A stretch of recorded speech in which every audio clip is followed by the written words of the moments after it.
going on? It's my commentary about polygamy. Particularly, what caught my interest was what's going on with the Mormon religion, the fundamentalist Church of Jesus Christ and Latter-day Saints. I believe it refers to their quote unquote modern founder, Joseph Smith. Um, yeah, well, not to really, get into the doctrine of their Christian beliefs or biblical beliefs or interpretations. Just point blank. A lot of churches started in America where some sort of prophet or some renegade of the Catholic Church or something, came from Europe, and they just started their own religion over here, whether it's the Mormons or the Baptists or the Seventh-day Adventists. It's just a matter of what time you started your religion. If you started your religion basically in the 1800s, like the Jehovah's Witnesses and the Mormons and I guess the Seventh-day Adventists and those type of groups, you was pretty much considered an occult. You're a latecomer.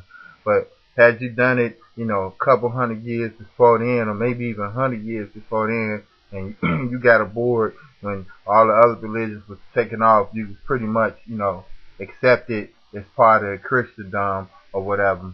But ultimately, there are other factors, such as, certain doctrines agreed upon or whatever. But basically, all those groups of religions in America that are based upon the Bible. But this is my thing. Polygamy. Here, this church, the Mormons, the guy, the leader of the group, got his name, but the leader of the group is in jail for for sleeping with a minor under United States laws or whatever. But my whole thing about it is, and not to be harping on the Mormons, is just polygamy. A lot of the people in the Old Testament, the Hebrew scriptures of the Bible, or what have you, in the Torah of the Bible, whatever, they had more than one wife. They had, 3 or 4 wives, or some, if the more money they had, the more wives they had. And so the thing about it is, if you profess to be a Christian and you profess this to be a holy book,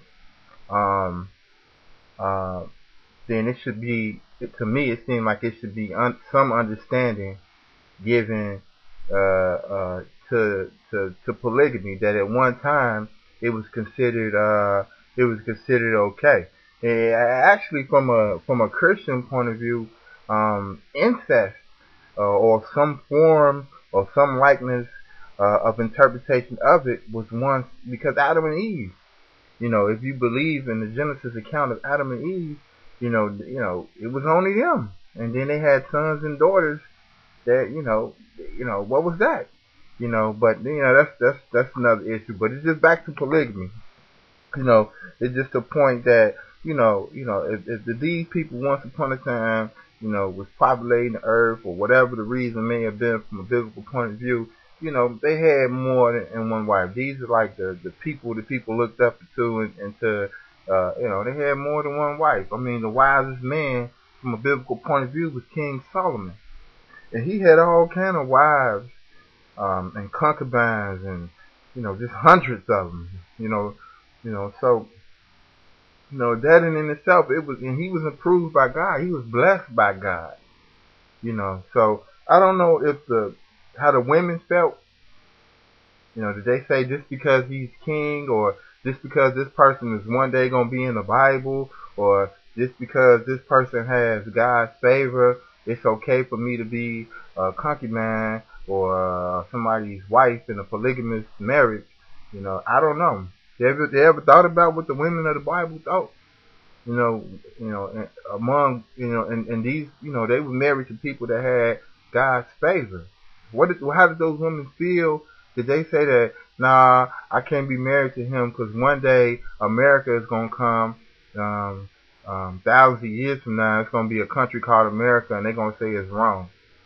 So I'm not gonna be married. No, they didn't think like that. There had to be some type of psychology that wasn't belittling to women because, respective, God had, those people had God's favor. So it had to be some type of psychology that made that type of thing okay. Alright, so that's polygamy. Only thing else I add to polygamy is that, maybe it's something to it. Maybe with 50% of all marriages ended in divorce, maybe to, the guys, you know, having a stronger sex drive than women.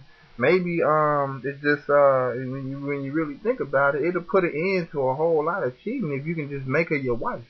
But at the same time, the more wives you have, the more money you gotta have, and the more people you got bugging you to act right. I don't know. But when you think about a lot of statistics and cultural behavior, the negative aspect of it in terms of how men treat women and so on and so forth, maybe there is some positive benefits, and maybe there are some natural reasons for polygamy. You know what I mean? If men could just marry and have many women as they wanted, it'd be less. You wouldn't have to cheat. I'll just marry her, add her to the team, and at the same time, you got another woman trying to get you to act right. So that's a big thing. It's something to consider. But closed-minded people not trying to hear that. They're trying to separate. Back to the Mormons again. Polygamy is illegal in certain states, but at the same time, homosexuality is legal.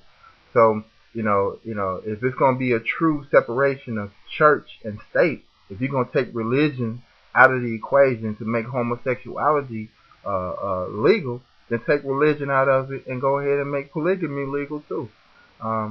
So that's my comments on the Mormon situation. A little bit more my comments on polygamy. Y'all want to make marijuana legal, go ahead and add polygamy to the list also. Peace.